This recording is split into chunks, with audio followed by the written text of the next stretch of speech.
سلام دوستان عزیز، خیلی خوش اومدید. امروز اومدیم به منطقه فوق‌العاده زیبای دربند و قرار کمی توی هوای زمستونی و برفی کوهنوردی کنیم.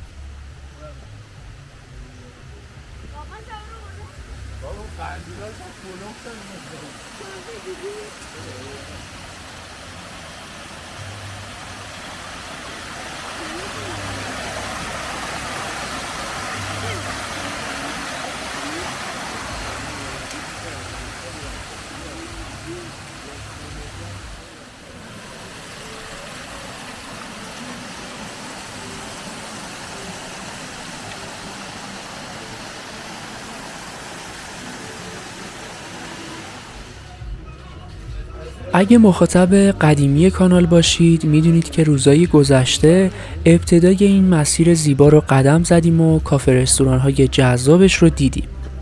تو این ویدیو به کوچه پس کوچه های روستای پسقلعه میریم و به صدای آبشارهایی که توی مسیر هستن گوش میکنیم. در نهایت هم به دامنه کوه میرسیم و طبیعت برفی کوه رو از ارتفاع تماشا میکنیم.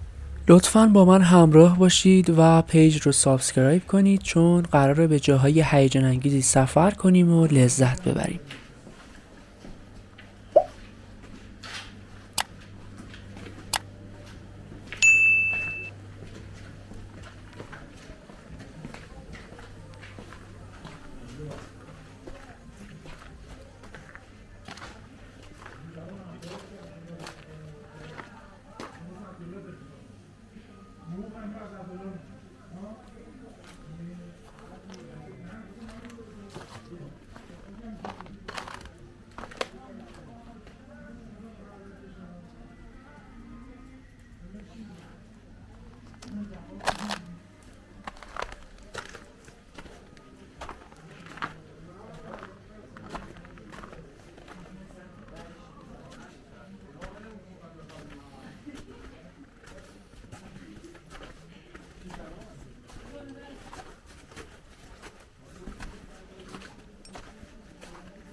شما برگشتیم و آروم آروم کلپ کلپ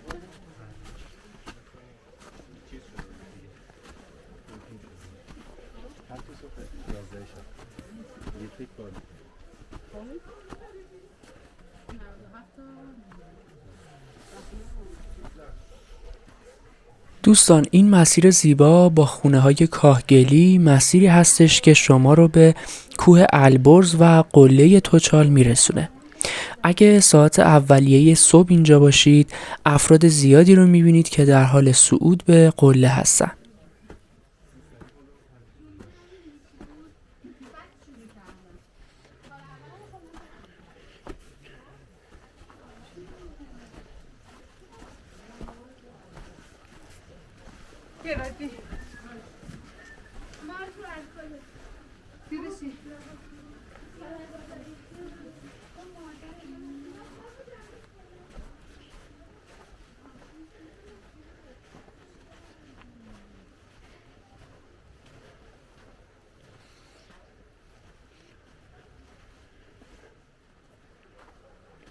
مسیر دربند به قله توچال یکی از پرطرفدارترین مسیرهای کوهنوردی تهران محسوب میشه و شما میتونید از میدون سربند با توجه به تابلوهای راهنما راهی قله بشید.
قسمت ابتدای مسیر رو میتونید از تلسیج استفاده کنید که البته فقط 600 متر شما رو منتقل میکنه.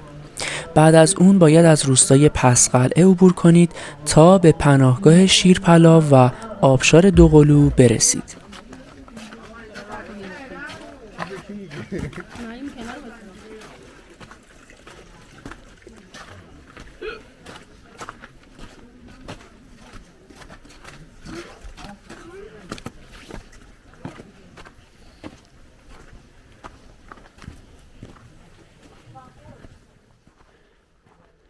آبشار دوقلو و پناهگاه شیرپلا در ارتفاع 2700 متری قرار دارن و من تو قسمت بعدی اونجا رو بهتون نشون میدم و معرفی میکنم.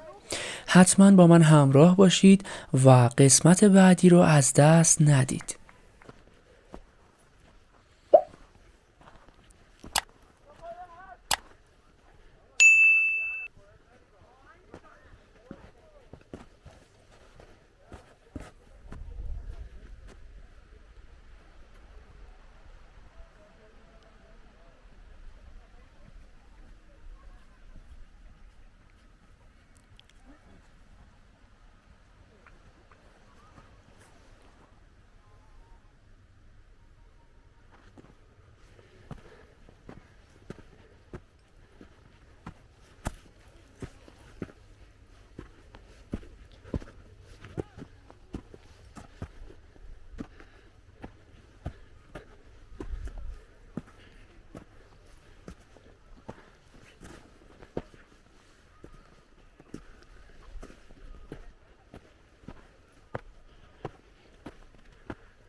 کوهستان صخره‌ای دربند مناطقی مثل بند یخچال داره که مناسب افرادیه که به رشته سنگ‌نوردی علاقه دارن و میتونن با تجهیزات مناسب از ورزش مورد علاقه‌شون لذت ببرن.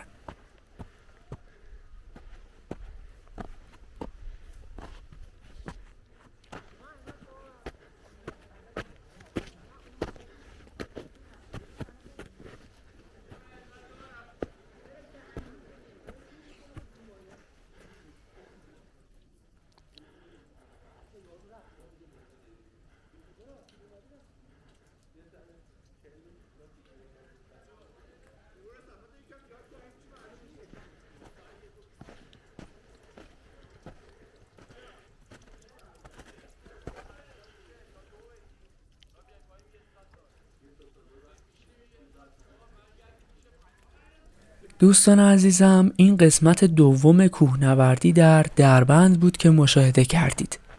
قسمت سوم به پناهگاه شیرپلا و آبشار دوقلو میرسیم و با مکانهای جدیدی آشنا میشیم. اگه به محتوای چنل علاقه دارید لطفاً پیج رو سابسکرایب کنید تا در سفرها همراه من باشید.